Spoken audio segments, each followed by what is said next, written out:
हो गई। अच्छा बेटे हमारा ना कैपेसिटेंस कंप्लीट हो गया हुआ है, ठीक है। तो हमने कैपेसिटेंस इलेक्ट्रिक पोटेंशियल हो गया हुआ है।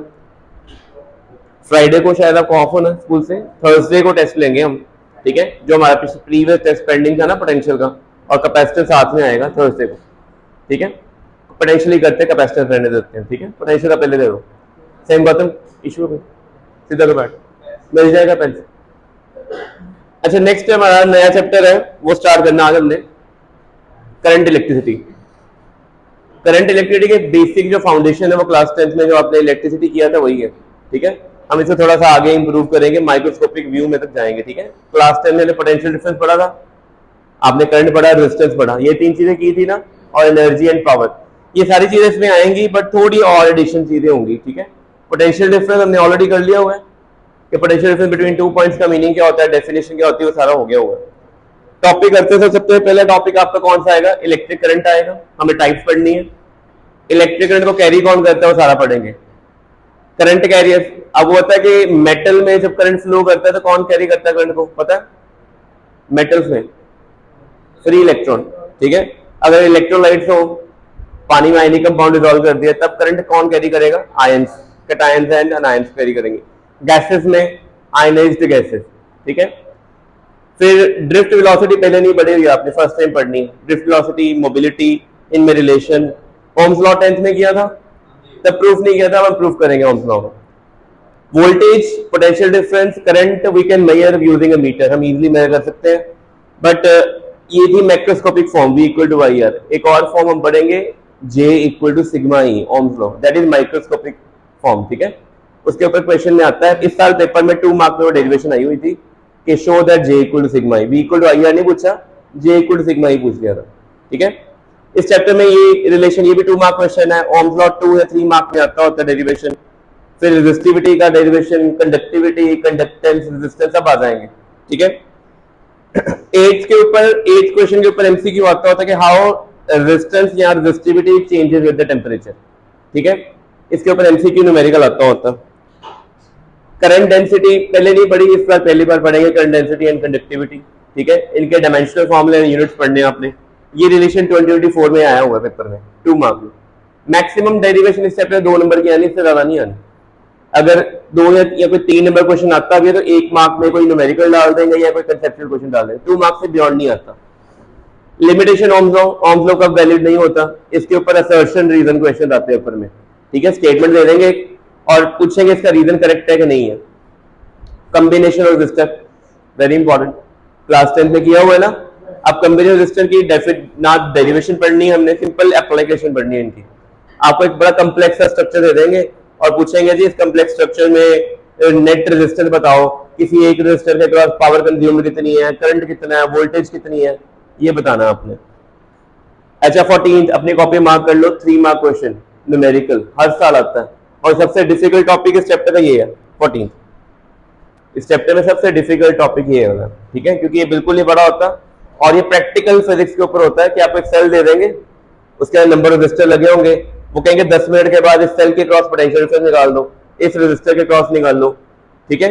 बड़े सारे क्वेश्चन बनते हैं, तो ये टॉपिक बिल्कुल नया है, इसमें प्रॉब्लम आती होती है। इस साल भी 3 नंबर क्वेश्चन आया हुआ इसमें। करंट इलेक्ट्रिक में टोटल इस साल 5 to 6 मार्क पेपर आया था, 2 मार्क डेरिवेशन थी और 3 मार्क न्यूमेरिकल था इसके ऊपर, ठीक है। और होपफुली आपको मे टेस्ट में भी न्यूमेरिकल मिलेगा इसके ऊपर, ठीक है। तो टॉपिक नंबर 14 के ऊपर क्वेश्चन आना ही आना, 3 नंबर का है या 2 का है, न्यूमेरिकल आना ही आना। फिर ईएमएफ पोटेंशियल डिफरेंस, ये आपने इलेक्ट्रोकेमिस्ट्री किया, केमिस्ट्री में भी कि नहीं किया, तब आपने सेम टॉपिक पढ़ना उसमें भी। कॉम्बिनेशन सेल आ जाएगा, सेल के ग्रुप को क्या बोलते हैं, बैटरी, क्या कहता है ये, ओए होए नहीं सही है, मैं तो मुमकिन है, ठीक है। अच्छा बेटे इस साल टॉपिक नंबर 17 के ऊपर कोई क्वेश्चन नहीं आया। एक एप्लीकेशन आई थी जो सबसे इजी होती है और वो अंडररेटेड होती है, आती नहीं आती किसी को नहीं कुछ कह सकते, बट इस साल आ गई थी अनएक्सपेक्टेडली, ठीक है। वो सबसे सिंपल वाला क्वेश्चन आ गया था। जनरली 17 के ऊपर ना एक 4 मार्क केस स्टडी आती है, लिख लो अपनी कॉपी पे। 14 एक इंपॉर्टेंट टॉपिक था, उसके बाद कौन सा टॉपिक इंपॉर्टेंट है, 17 कर्चॉफ लॉ। इस पे आपको 4 mark numerical, 3 mark numerical, 5 mark question कोई भी आ सकता है, ठीक है, आपको एक कॉम्प्लेक्स स्ट्रक्चर दे देंगे, ना उसमें रेजिस्टर सीरीज में होंगे ना पैरेलल में होंगे, कोई कॉम्बिनेशन नहीं लगेगा, स्टिल दे आस्क के इस ब्रांच में कितना करंट है, यहाँ पोटेंशियल डिफरेंस कितना है, everything you have to note. क्या यूज करना है, Kirchhoff law. Wheatstone bridge principle आया था 3 नंबर में, 3 नंबर में 14 में क्वेश्चन आया, साथ में चॉइस में ये डाल दिया। ये सबसे सिंपल क्वेश्चन है, मोस्टली स्टूडेंट्स ने ये वाला अटेम्प्ट किया था, ठीक है, पर जिनको डेरिवेशन नहीं आती थी इसकी उन्होंने फिर न्यूमेरिकल किया, ठीक है। तो 18th question, metre based potentiometer इस साल नहीं है, ये टॉपिक सारे नहीं है, कट गए इस साल, ठीक है। प्रैक्टिकल ये टॉपिक मैंने इसलिए लिखे हैं because they are part of practical physics.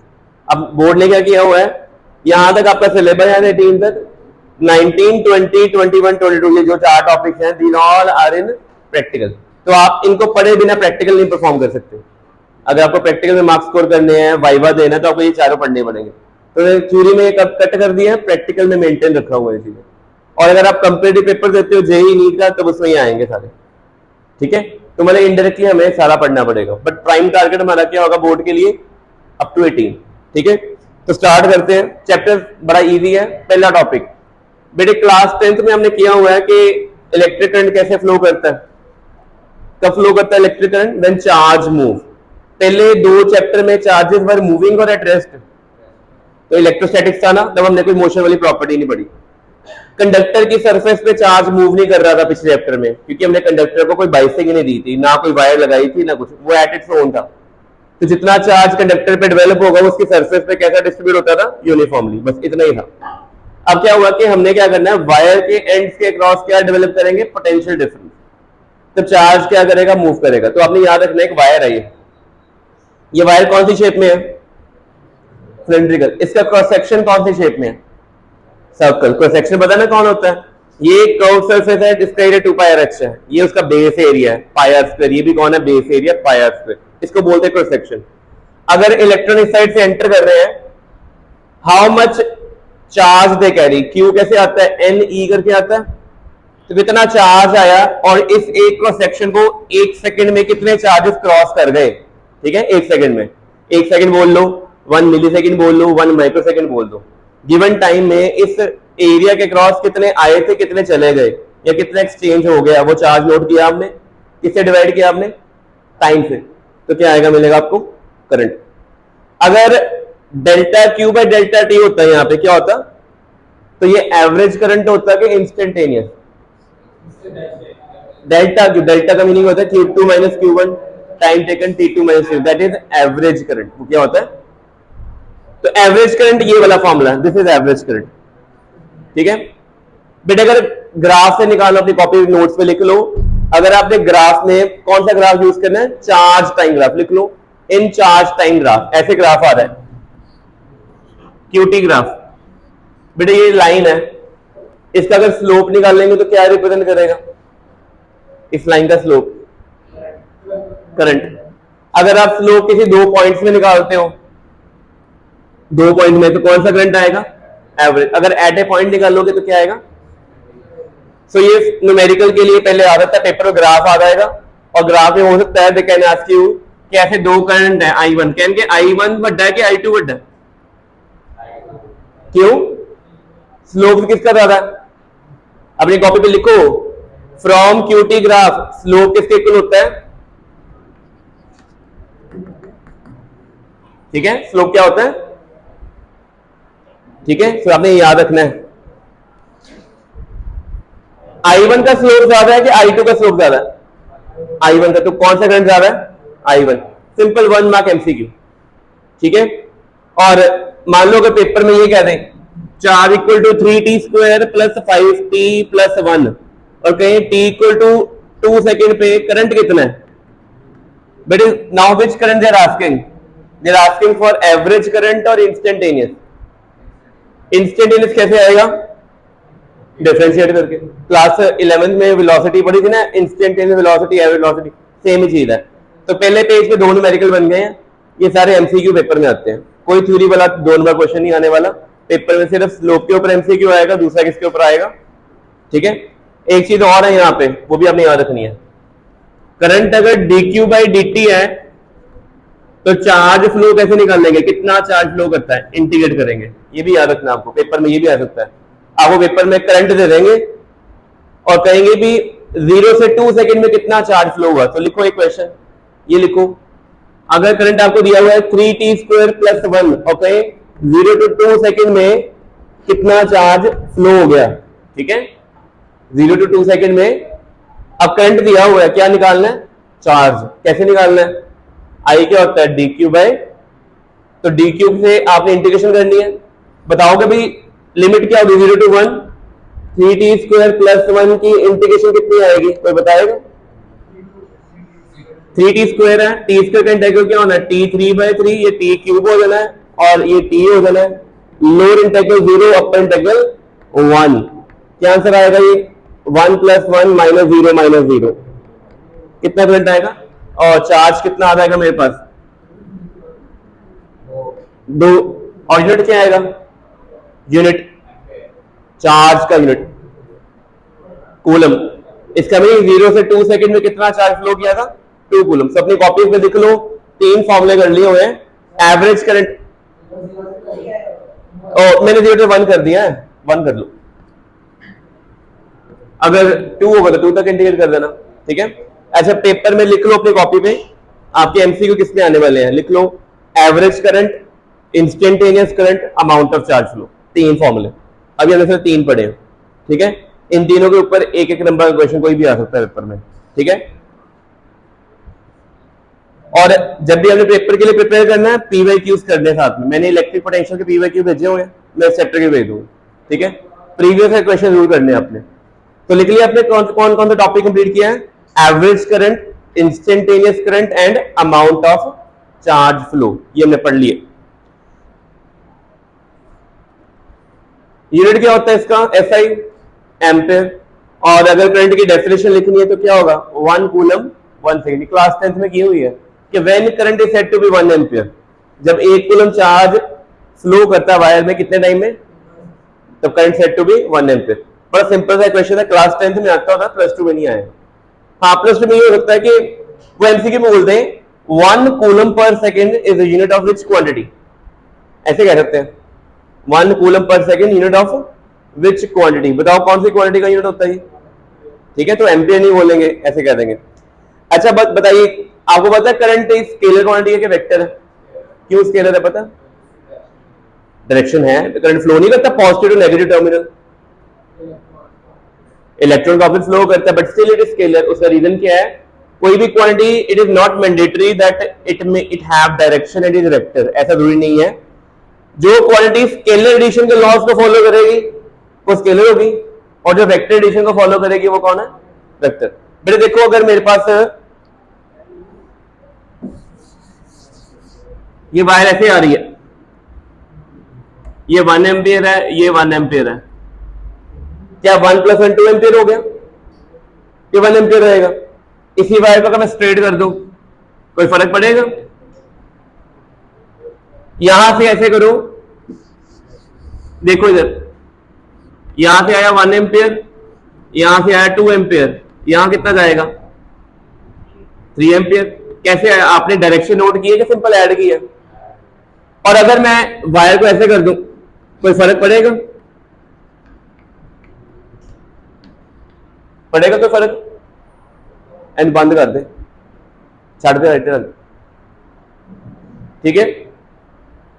So wire की पोजीशन, वायर की शेप, वायर की ओरिएंटेशन चेंज करने पे टोटल करंट में कोई डिफरेंस आया कि total current just by adding the 2 current आया, सिंपल 2 करंट को ऐड करके आया ना, डायरेक्शन तो नहीं कंसीडर की।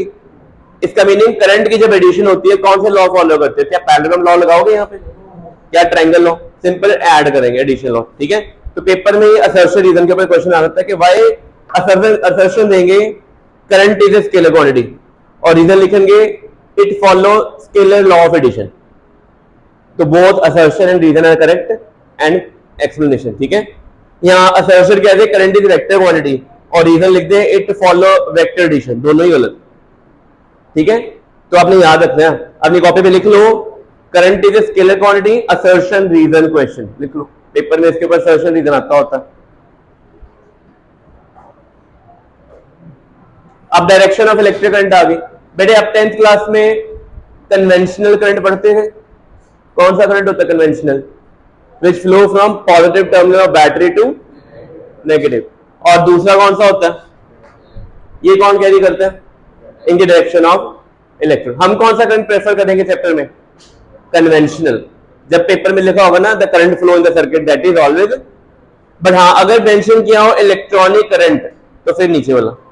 ठीक है, लग गया पता, ये आपको पता होना चाहिए। बेड टाइप्स ऑफ करंट आ गए। ये देखो ये स्ट्रेट लाइन है, ये कौन सा करंट है, डायरेक्ट करंट जो बैटरी से मिलता है। जहां जहां केमिकल स्टोर है, इन्वर्टर में केमिकल्स हैं, वो जो एनर्जी दे रहे हैं, करंट दे रहे हैं, कौन सा करंट है, डायरेक्ट। ठीक है, अच्छा ये कौन सा है, पल्सेटिंग। पल्सेटिंग का मीनिंग क्या हुआ, अप एंड डाउन रहेगा। क्या इस करंट की कोई नेगेटिव वैल्यू जा रही है, क्या डायरेक्शन चेंज हो रही है, कभी बढ़ता है कम हो जाता है, बढ़ता है कब, पल्सेटिंग करंट। ये कब अपीयर होता है, जब हमारे घर पे वोल्टेज फ्लक्चुएट करती है, तब करंट कौन सा बन जाता है, पल्सेटिंग। और ये वाला करंट कौन सा है, ये कौन सा कर्व है, क्या करें इसको, साइन कर्व, इसको बोलते हैं साइनोसॉइडल। क्या बोल रहे हैं इसको, साइनोसॉइडल। ये कौन सा करंट है, और हमारे सिलेबस में जो बुक 1 है उसका लास्ट चैप्टर है ये ऑल्टरनेटिंग करंट। ठीक है, हमने जो भी करंट पढ़ेंगे कौन सा पढ़ेंगे, डायरेक्ट करंट। और चैप्टर नंबर 6 किसका पढ़ेंगे, ऑल्टरनेटिव। दोनों के सोर्सेज अलग है। ठीक है, हमने जो चैप्टर नंबर 3 में अभी करंट पढ़ना है, डायरेक्ट करंट, उसका सोर्स कौन है, केमिकल एनर्जी। ठीक है, जो आप इलेक्ट्रोकेमिस्ट्री में पढ़ के आओगे वो सारा कौन सा करंट मिलेगा, डायरेक्ट मिलेगा। ठीक है, क्लियर हो गया। क्या ये जो ट्यूबलाइट चल रही है, फैन चल रहा है, जो करंट ये कंज्यूम कर रहे हैं, डायरेक्ट करंट है, इनका सोर्स केमिकल नहीं है, ये कौन सा करंट है, ऑल्टरनेटिव। ये चैप्टर नंबर 6 में पढ़ना हमने। बेटे करंट कैरियर आगे, नेक्स्ट टॉपिक। सॉलिड्स में कौन कैरी करता है, ये आपको मैथ्स दी कॉलम पेपर में आ सकता है। 4 ऑप्शन होगी, केस स्टडी बन के आ सकती है, सिंपल सा क्वेश्चन है। कंडक्टर कौन हो गए, मेटल हो गए, मेटल में करंट कौन कैरी करता है, पता फ्री इलेक्ट्रॉन कौन से होते हैं, मेटल्स में जो आउटर मोस्ट लेवल या शेल में इलेक्ट्रॉन, उनको क्या बोलना आपने, फ्री इलेक्ट्रॉन। ना वो अट्रैक्शन है किसी की, ना उनपे कोई रिपल्शन होती है, they can conduct the electricity. Semiconductor कौन है पता आपको, जो हमारे फोन में चिपसेट लगा हुआ है ना, उसमें सिलिकॉन, जर्मेनियम, गैलियम है। इन्वर्टर घर पे लगा हुआ है, लाइट जाती है, इन्वर्टर ऑन हो जाता है, और लाइट आती है, इन्वर्टर अपने आप ऑफ हो जाता है ना। दिस इज ऑटोमेटिक स्विच और मैनुअल स्विच। तो जितने भी ऑटोमेटिक स्विचिंग है वो किसके ऊपर बेस्ड है, उसमें कौन कैरी करता है current, free electron and holes, दोनों याद रखने। इंसुलेटर में चार्ज कैरी नहीं होते। ठीक है, नेक्स्ट लिक्विड्स आ गए। बेटे कौन से लिक्विड कंडक्ट करते हैं, जो आयनिक, जिनमें आयन्स होंगे। ठीक है, जो इलेक्ट्रोलाइट्स होंगे। क्या वाटर गुड इंडक्टर है, प्योर वाटर के normal tap water good inductor है, टैप वाटर गुड इंडक्टर क्यों है, उसमें सॉल्ट होते हैं, magnesium, calcium, they are current carriers. ठीक है, तो हमें याद रखना है। गैसेस में करंट कैरी कौन करेगा,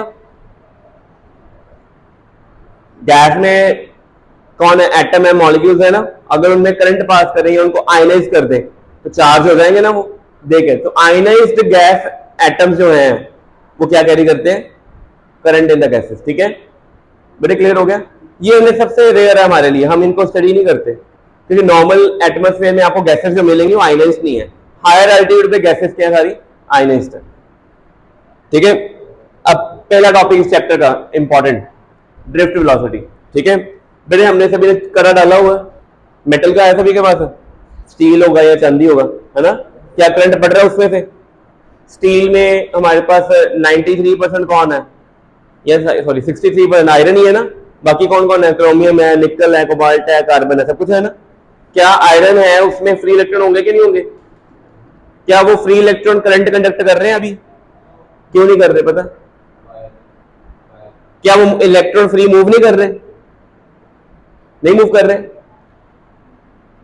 बताओ, एक मेटल है उसके साथ कोई कनेक्शन नहीं मेंटेन किया हुआ, कि उसके अंदर इलेक्ट्रॉन मूव कर रहे हैं कि नहीं कर रहे, कर रहे हैं, बट उनका मोशन कौन सा है, रैंडम। कौन सा मोशन है, रैंडम मोशन का मीनिंग क्या हुआ कि they are just keep on zigzag motion. जैसे ये कंडक्टर है, कोई इलेक्ट्रॉन इधर जा रहा है, कोई इधर जा रहा है, कोई ये है, कोई ऐसे है, कोई ये है, इनकी रिजल्टेंट वेलोसिटी कितनी होगी, सभी पेयर्स में क्या कर जाएंगे वो, इसलिए क्या ये कड़ा पड़ा पड़ा मूव कर रहा है आगे पीछे, इसका भी net velocity of all the free electron कितनी है।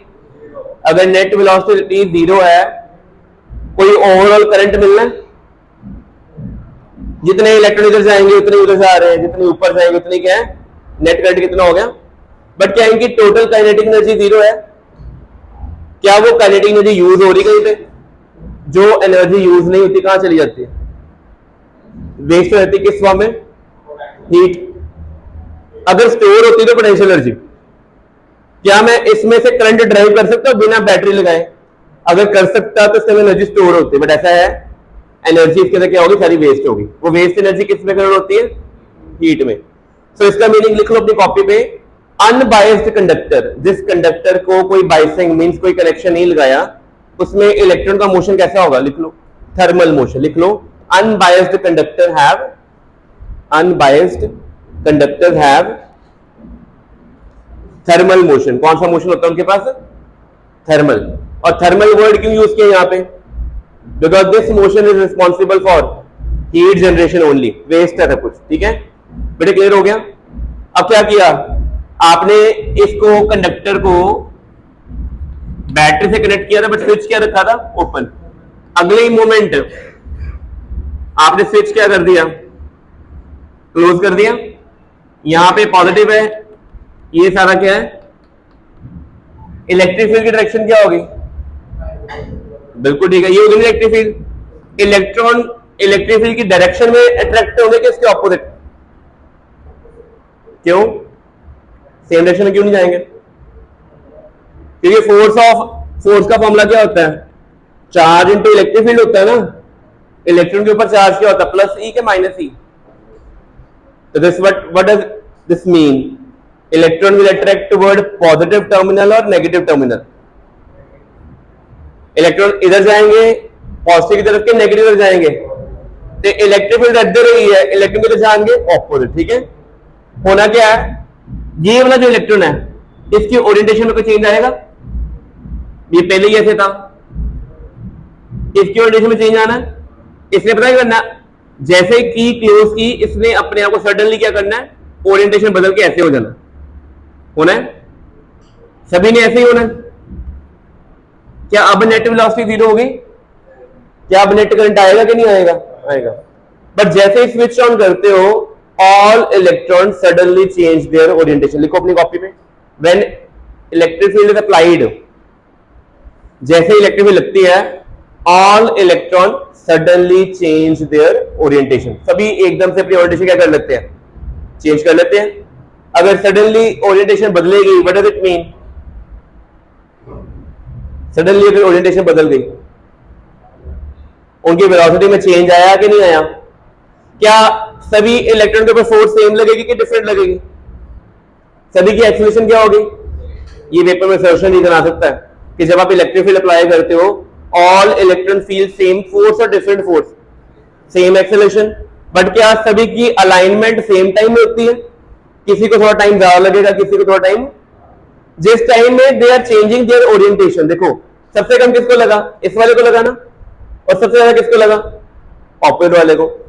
तो different electron align themselves opposite to the electric field in different time. और इस टाइम ड्यूरेशन में जब वो अपनी ओरिएंटेशन ऐसे से ऐसे कर रहे हैं, कोई कोलिजन नहीं हो रहा। और जब तक इलेक्ट्रॉन को लाइट नहीं करता, वो क्या होता है? रिलैक्स होता है। समझ लगी? पहले इलेक्ट्रॉन जब कोलिजन नहीं करेगा क्या रहेगा? वो रिलैक्स रहेगा। ठीक है, अपनी कॉपी पे लिखो, during change in orientation, during change in orientation no collision occur. Orientation में जब चेंज आ रहा है, कोई कोलिजन नहीं हो रहा।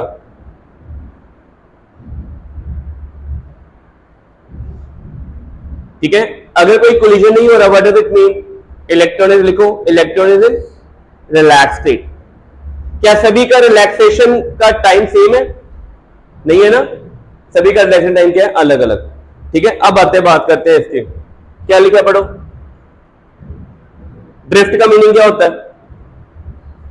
स्टूडेंट आ रहे हैं, अचानक डायरेक्शन चेंज कर दी। ऐसे ही वो इनके साथ अपने पाथ में जा रहे थे, इलेक्ट्रिक फील्ड अप्लाई की, सडनली डायरेक्शन चेंज हो गई थी, फिर ड्रिफ्ट। और सडन डायरेक्शन चेंज होने के बाद हर एक की वेलोसिटी में चेंज आएगा, तो हर एक में जितना एवरेज चेंज आना है उसको क्या बोलना आपने? Drift velocity. तो अपनी कॉपी में लिख लो, when electric field applied, the average change in velocity when electric field applied the average change in velocity of all electron, जितने भी इलेक्ट्रॉन्स हैं सभी की वेलोसिटी में जो भी एवरेज चेंज आना है उसको क्या बोलेंगे, ड्रिफ्ट वेलोसिटी। क्या करंट के लिए थर्मल वेलोसिटी इंपॉर्टेंट है कि ड्रिफ्ट वेलोसिटी इंपॉर्टेंट है? ड्रिफ्ट वेलोसिटी में, ड्रिफ्ट वेलोसिटी कब डेवलप होती है, जब पोटेंशियल डिफरेंस अप्लाई करेंगे कि नहीं करेंगे। अगर नहीं किया तो कौन सी वेलोसिटी होगी, थर्मल वेलोसिटी। अपने याद रखना इन चीजों को, ठीक है। ऐसे अपनी कॉपी पे लिखो, इसकी 2 मार्क डेरिवेशन आती होती है पेपर में। Force F equal to q आ गया, एक्सेलरेशन क्या आ गई, क्या ये मैग्नीट्यूड है कि डायरेक्शन भी इसमें? अगर डायरेक्शन होती तो क्या चेंज आता,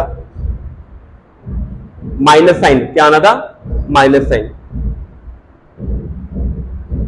चेंज आ गया। ये नीचे टाउ लिखा हुआ, टाउ पता क्या चीज है, एवरेज है।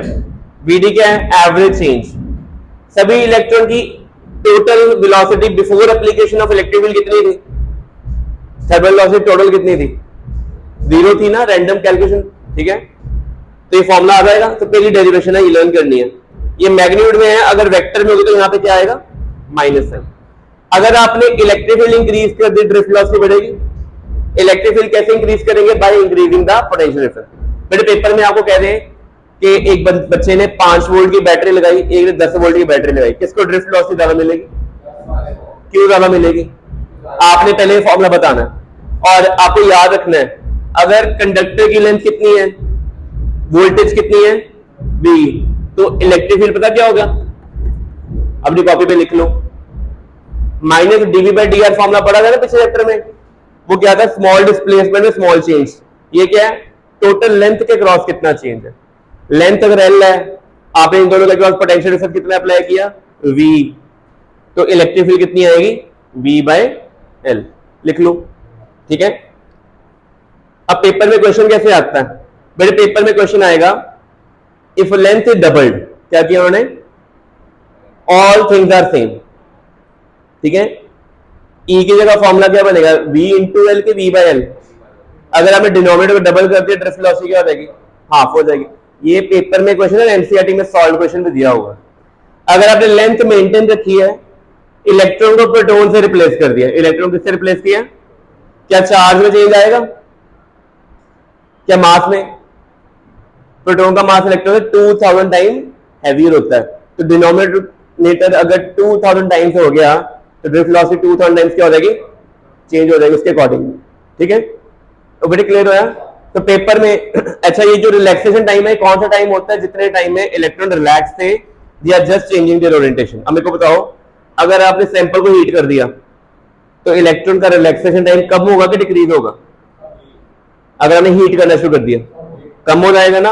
अगर आपका रिलैक्सेशन टाइम कम होगा तो ड्रिफ्ट वेलोसिटी क्या रहनी है, इसका भी नहीं कि मेटल वायर है जो 10 मिनट की आपने ऑपरेट की थी और एक वायर में करंट आ रहा है 1 घंटे से, तो किसमें ड्रिफ्ट वेलोसिटी ज्यादा होगी, सोच के बोलो। एक तो सिर्फ 5 मिनट लगाया और एक कितने टाइम के लिए ऑपरेट हुई है, 1 घंटे के लिए, किसमें ज्यादा हीट डेवलप होगी, जिसमें हीट डेवलप होगी उसका रिलैक्सेशन टाइम क्या हो जाएगा, कम हो जाएगा। टेम्परेचर इंक्रीज करता है, इलेक्ट्रॉन रिलैक्सेशन टाइम क्या होता है, जैसे ये देखो, ये 2 इलेक्ट्रॉन है, यहां से इसने यहां तक जाना है, यहां से यहां तक जाके कोलाइड होना है, यहां से यहां तक जाने का जितना टाइम था कौन सा था, रिलैक्सेशन। अगर टेम्परेचर बढ़ा देंगे तो इलेक्ट्रॉन क्या होगा, केओटिक मोशन में आ जाएगा, फास्ट हो जाएगा, तो ये टाइम टेकन क्या हो जाएगा, तो रिलैक्सेशन टाइम अगर कम हो गया तो ड्रिफ्ट वेलोसिटी भी क्या हो जाएगी, कम हो जाएगी, ठीक है। बेटे क्लियर हुई जी, पहले ड्रिफ्ट वेलोसिटी मिलेगी तो करंट आना। और आपको क्या लगता है, ड्रिफ्ट वेलोसिटी इलेक्ट्रॉन की बहुत ज्यादा होती होगी कि बहुत कम होती होगी, कितनी कम, बड़ी कम होती है। लिख लो अपनी कॉपी में, ऑर्डर आता है पेपर में 1 मार्क एमसीक्यू कि ड्रिफ्ट वेलोसिटी का ऑर्डर कितना है, लिखो 10 पावर -4 मीटर पर सेकंड, 10 पावर -4 मीटर पर सेकंड, ये बड़ी कम स्पीड है। इसका मीनिंग पता क्या हुआ कि 1 मीटर डिस्टेंस ये है ना, 1 मीटर को अगर इलेक्ट्रॉन ने 10 पावर -4 मीटर पर सेकंड से कवर करना है तो कितना टाइम लगना, कितना होगा, 10,000 सेकंड, कितना टाइम लगेगा, 10,000 सेकंड्स लगेंगे। अब बताओगे 10,000 सेकंड्स कितने मिनट्स हो गए, 10,000 सेकंड्स कितने मिनट्स हो गए, रुक जाओ क्लास बाद में बताओ, 10,000 सेकंड में 10,000 सेकंड को मिनट्स में कैसे चेंज करेंगे? 60 से डिवाइड करेंगे ना, 1000/6 कितना हो गया? Nearly 167 minute. कितने हो गए? मीन्स यहां से इलेक्ट्रॉन को आपने बैटरी ऑन की, 1 मीटर कवर करने में कितना टाइम लग रहा है? 167 मिनट, मतलब 2.25 घंटे लग जाने हैं। इसका मीनिंग जब मैं स्विच ऑन करूंगा उस स्विच बोर्ड से 1 मीटर वायर तक जाने में इलेक्ट्रॉन को 2.25 घंटे लग रहे हैं, और अगर 10 मीटर तक कवर करना हो यहां तक तो नियरली 29 आवर्स लगेंगे। इतने टाइम लगेगा। इसका मीनिंग वहां स्विच बोर्ड से इलेक्ट्रॉन को निकलना है और वायर से 10 मीटर होते होते यहां तक आना है, कितने घंटे लगने हैं? 30 आवर्स। इसका मीनिंग क्या हुआ कि क्या फैन ऑन करने के 30 आवर्स के बाद फैन ऑन हुआ था कि इंस्टेंटली ऑन हो गया था? उसका रीजन पेपर में क्वेश्चन आता है, अपनी कॉपी पे लिखो।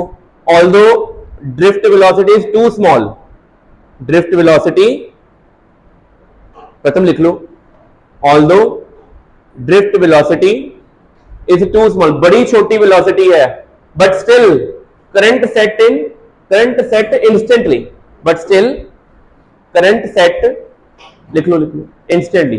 ठीक है, लग गया पता? पेपर में क्वेश्चन आता है, ये एनसीईआरटी में सॉल्व क्वेश्चन दिया हुआ है कि ड्रिफ्ट वेलोसिटी तो बहुत कम है, बट जैसे हम स्विच ऑन करते हैं बैटरीज को या सेल को या बटन को ऑन करें, एकदम से करंट सेट होता है, तब हमें डिले नहीं मिलता। Why we don't get delay, लिखो why we don't get delay, हमें डिले क्यों नहीं मिलता? स्पीड तो बहुत स्लो है इलेक्ट्रॉन की। ठीक है, उसका रीजन क्या है वो आगे पढ़ेंगे। ठीक है, अगले टॉपिक में क्लियर होगा। मेरे क्लियर हो गई चीज सारी? अच्छा बेटे, रिलैक्सेशन टाइम का ऑर्डर 10⁻⁻14 सेकेंड, बड़ा कम टाइम है। इलेक्ट्रॉन बड़े कम टाइम के लिए रिलैक्स करता है। इतने टाइम में इलेक्ट्रॉन ने अपनी ओरिएंटेशन चेंज करनी होती है विदाउट अंडरगोइंग कोलिजन, तो ये भी आपको याद रखना है। ठीक है बेटे, मोबिलिटी नेक्स्ट टॉपिक। मोबिलिटी के ऊपर कंपैरिजन क्वेश्चन आते थे, mobility of hole, mobility of proton, mobility of alpha particle, mobility of electron. Example, traffic jam लगा हुआ बाईपास पे, ठीक है, तो गाड़ियां, बाइकर्स, साइकिल पे बंदे हैं, पैदल वाले भी हैं, ठीक है, सारे ट्रैफिक जाम में सबसे पहले कौन निकलेगा उनमें? पैदल वाला निकलेगा। ऐसा मीनिंग क्या है? सबसे ज्यादा मोबिलिटी किसकी है? ऐसा ही बड़े सारे चार्ज कैरियर है, मेरे को प्रोटॉन भी है, इलेक्ट्रॉन भी है, मेरे पास अल्फा पार्टिकल भी है, कैल्शियम आयन भी है, सल्फेट आयन भी है। सबसे ज्यादा मोबिलिटी किसकी होगी? इलेक्ट्रॉन की। सबसे ज्यादा मोबिलिटी किसकी है? तो मोबिलिटी किस पे डिपेंड करती है? अपनी कॉपी पे लिखो, डाल लो mobility, drift velocity per unit. एक कंडक्टर पे आपने इलेक्ट्रिक फील्ड अप्लाई की है, उन हाथ पे ऊपर कर लो, कैमरे देखो, ड्रिफ्ट वेलोसिटी अपॉन क्या है? Electric field. बेटे आपने बैटरी से ना वायर में ना इलेक्ट्रिक फील्ड अप्लाई कर दी, वायर के अंदर कौन कौन है हमें नहीं पता, प्रोटॉन है, अल्फा पार्टिकल, जो मर्जी हो, सभी के ऊपर एप्लीकेशन ऑफ फील्ड सेम है। ड्रिफ्ट वेलोसिटी का फॉर्मूला लगाया, कितनी वैल्यू होती है ड्रिफ्ट वेलोसिटी की? अभी क्या फॉर्मूला पढ़ा था? क्या फॉर्मूला पढ़ा था? ई टॉ बाय एम, ई की जगह क्यू आ गया, सिंप्लीफाई किया, ये आ गया।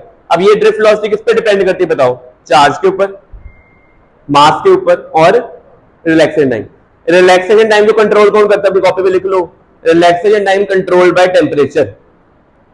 ये पेपर में असर्शन रीजन आ सकता है कि इलेक्ट्रॉन कितने टाइम तक रिलैक्स रहेगा, कौन कंट्रोल करेगा?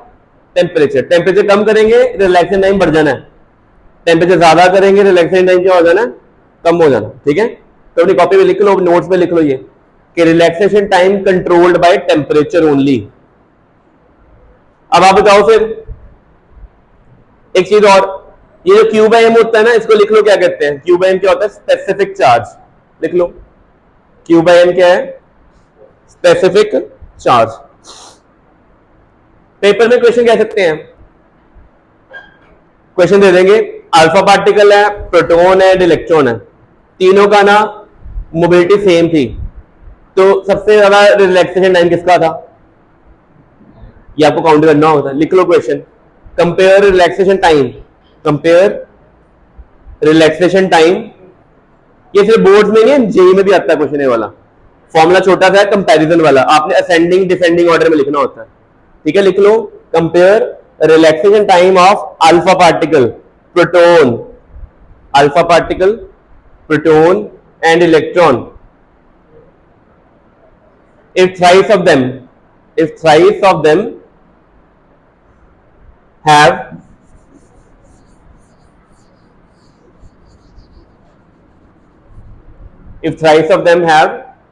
Same mobility. देखो मोबिलिटी सेम है, पहले कौन है अल्फा पार्टिकल टाउ अल्फा, दूसरा कौन है प्रोटॉन, और लास्ट कौन है इलेक्ट्रॉन।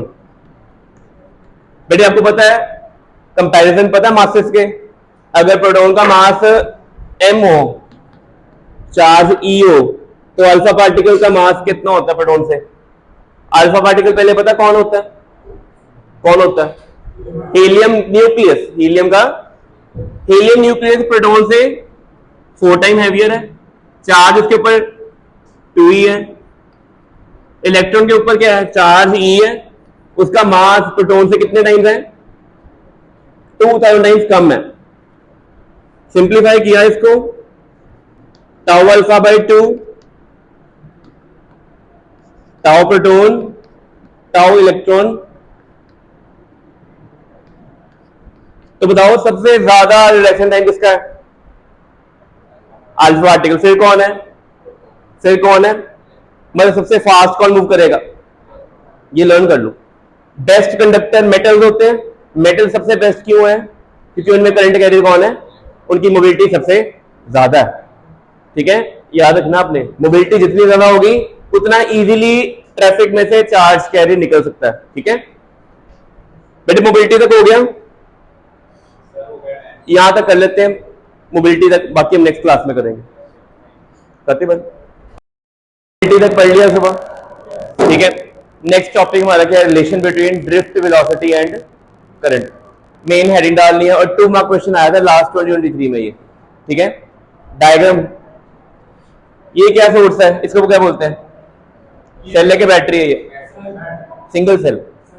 ठीक है, ये हाई पोटेंशियल है, ये क्या है बैटरी या सेल, किसका सोर्स होता है पोटेंशियल डिफरेंस। इसके एंड के क्रॉस पोटेंशियल डिफरेंस कितना अप्लाई किया V, इलेक्ट्रिक फील्ड की डायरेक्शन क्या होगी A टू, यहां पे होगी लेफ्ट टू राइट क्या right to left, electric field left to right है कि राइट टू लेफ्ट है, लेफ्ट टू राइट। क्यों लेफ्ट टू राइट है, बिकॉज हमेशा आपने याद रखना है हाई पोटेंशियल मींस पॉजिटिव, ये क्या है नेगेटिव। इलेक्ट्रॉन ने कहां जाना है अलोंग द इलेक्ट्रिक फील्ड के opposite to electric field, opposite to electric field. अगर यहाँ पे लेंथ कंडक्टर कितनी है L है और इलेक्ट्रिक फील्ड E है, तो पोटेंशियल डिफरेंस E और L में रिलेशनशिप पता आपको क्या होगा, electric field potential difference and length में relation equal to V by L। ठीक है, ये आपने याद रखना है। इस चैप्टर में जब भी हमने इलेक्ट्रिक फील्ड फाइंड करनी है ना कंडक्टर के एंड के अक्रॉस, तो electric field always equal to the potential difference across end divided by the length of the conductor. ठीक है,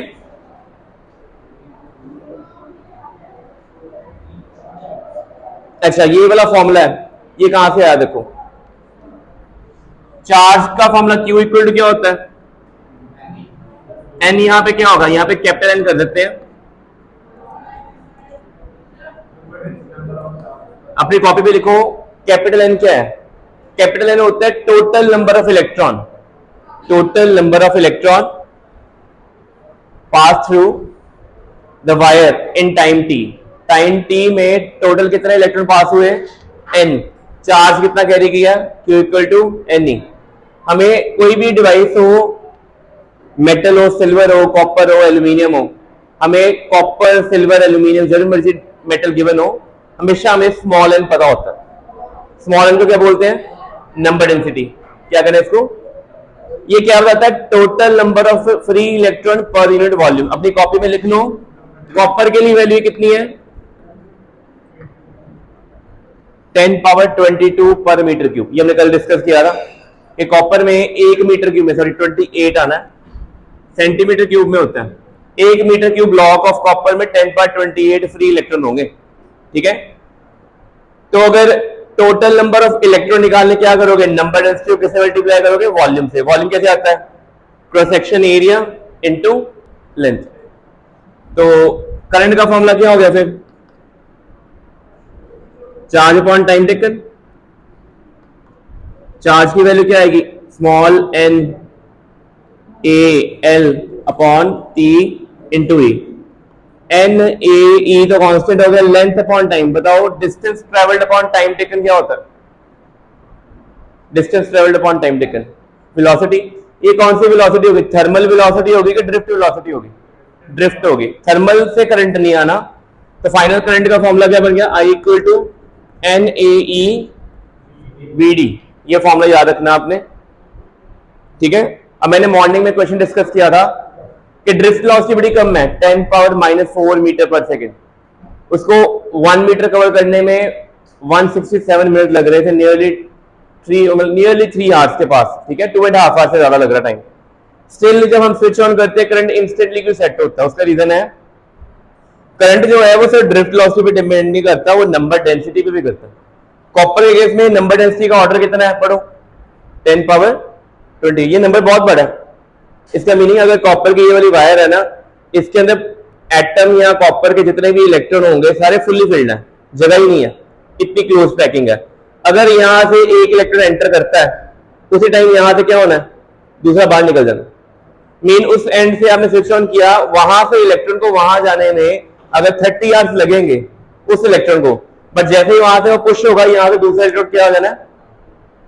मीन वहां से एक इलेक्ट्रॉन एंटर होगा, यहां से एक लीव करेगा और दूसरा एंटर होगा यहां से, तो करंट क्या होना है? इंस्टेंटली सेट हो जाना, ठीक है। तो रीजन क्या लिखोगे पेपर में क्वेश्चन आए कि although current drift velocity is very low but instantly current क्यों सेट होता है? Due to high value of number density. और ये किसमें हाई वैल्यू नंबर डेंसिटी की होती है?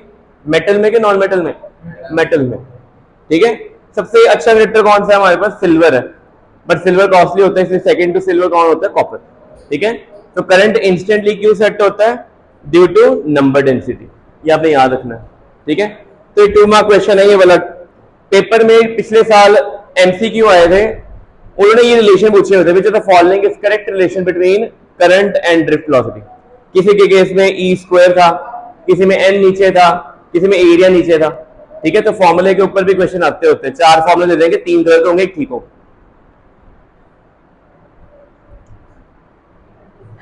यही क्वेश्चन है। The drift velocity of electron in conductor is 10⁻⁴ metre per second, yet a bulb glows instantly when switched on by. यही बोला था ना मैंने अभी, आंसर लिखा हुआ। तो नोट्स मैंने भेजे हुए आपको, ठीक है। अगर इस चैप्टर के नोट्स नहीं है आज मैं ग्रुप में डाल दूंगा, ठीक है। उसमें आंसर लिखा हुआ है। तो ये एनसीईआरटी का क्वेश्चन है, एनसीईआरटी सॉल्व में है ये वाला क्वेश्चन। आगे हेडिंग डालो, कॉपी पे लिखो ओम्स लॉ। नेक्स्ट टॉपिक हमने करना है। क्लास 10th में हमने ओम्स लॉ का प्रूफ नहीं पढ़ा था, सिर्फ फॉर्मूला किया था V equal to I R. और आपको पता होना चाहिए कि ओम्स लॉ कब एप्लीकेबल होता है? 10th में किया था। रेजिस्टेंस क्या होना चाहिए? कांस्टेंट। रेजिस्टेंस कांस्टेंट कब होती है? ना कंडक्टर की लेंथ चेंज हो, ना उसका एरिया को सेक्शन चेंज हो, ना टेम्परेचर। तो अपनी कॉपी पे लिख लो टेम्परेचर एंड डायमेंशंस। नहीं जरूरत नहीं है, सिर्फ हेडिंग डालनी है बस, बाकी जो मैं बोलूंगा लिखना है। टेम्परेचर ये रूल लिखना है, temperature and dimension of the conductor should remain same. Temperature and dimension of the conductor should remain same, only then Ohm's law applied, only then Ohm's law। Ohm's law कब apply होता है? अगर dimension और conductor की length breadth सारी क्या हो, temperature क्या हो, सेम हो। अगर इन्हें कुछ भी चेंज कर गया तो Ohm's law एप्लीकेबल नहीं है। ये लिखो, ये पढ़ा हुआ आपने V equal to I R. अच्छा, V को कहते हैं पोटेंशियल ड्रॉप कहते हैं या पोटेंशियल डिफरेंस कहते हैं। आर क्या होता है? जिन 2 पॉइंट्स में आप पोटेंशियल डिफरेंस नोट कर रहे हो उनमें रेजिस्टेंस कितनी है, ठीक है। और आई क्या? Current through that part.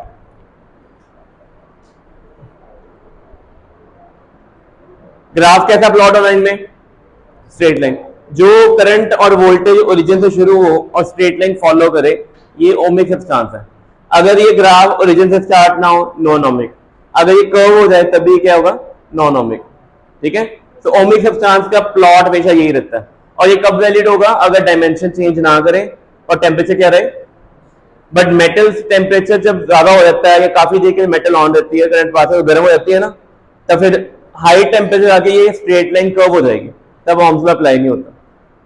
अब आप मेरे को बताओ, इस ग्राफ में अगर स्लोप निकाल लेंगे, इस ग्राफ का स्लोप कौन होगा? रेजिस्टेंस होगा कि 1 बाय रेजिस्टेंस? वर्टिकल कौन है? करंट। हॉरिजॉन्टल कौन है? वोल्टेज। अगर स्लोप निकालना होता है ना, हमेशा क्या होता है? परपेंडिकुलर बाय बेस या राइज ओवर रन। राइज में कौन है? करंट। रन में कौन है? वोल्टेज। आई बाय वी, इस ग्राफ में I by V, I by V is resistance और one by resistance, one by. तो पेपर में क्वेश्चन ऐसा आना, पेपर में एमसीक्यू आता होता है, लिख लो क्वेश्चन। आप बताओ मेरे को, यहाँ पे वी है, यहाँ पे आई है, वो कहेंगे कौन सी रेजिस्टेंस ज्यादा है? R1 ज्यादा है कि R2? पहले तो आप इस सब में बताओगे कि इस सब में स्लोप क्या है? स्लोप है 1/r। पता लगा क्यों? राइज में कौन है? करंट है। रन में कौन है? वोल्टेज। तो करंट अपॉन वोल्टेज करेंगे, it is reciprocal of resistance. तो मोर स्लोप लेस रेजिस्टेंस। और अगर यही ग्राफ ऐसा आ जाता, यहां पे V यहां पे आए, अब इस केस में स्लोप क्या आना है? तो पहले ओम्स लॉ में पहला 1 मार्क क्वेश्चन ये होता है, एमसीक्यू ग्राफ ही देते हैं, ठीक है। आपको 10th में पता है कि सीरीज में रेजिस्टेंस इंक्रीज करती है कि पैरेलल में? सीरीज में। मान लो पेपर में कहते हैं कि एक सीरीज है एक पैरेलल है, इस सब में कौन सा सीरीज कौन सा पैरेलल होगा? इन दोनों में R2 सीरीज में होगा, बिकॉज क्या होगा? मोर रेजिस्टेंस लेस स्लोप, ठीक है। तो पेपर में सिर्फ रेजिस्टेंस में कंपैरिजन नहीं आना, सीरीज पैरेलल भी आ जाना होता है, ठीक है। अच्छा, रेजिस्टेंस प्रॉपर्टी होती है पहले कंडक्टर की, ठीक है। ये किस किस पे डिपेंड करती है? टेम्परेचर पे, नेचर ऑफ द मटेरियल पे, लेंथ पे और एरिया क्रॉस सेक्शन, 4 चीजों पे। अब होता है पेपर में आ जाए, out of the following 4 which on which resistance does not depend, ठीक है, या ऑन विच रेजिस्टेंस डिपेंड। तो आपको याद रखना है nature, temperature, length and area. हो सकता है लेंथ एरिया को डायमेंशन कह दे, सेम चीज है, ठीक है। तो अपनी कॉपी पे लिख लो कि रेजिस्टेंस किस पे डिपेंड करती है?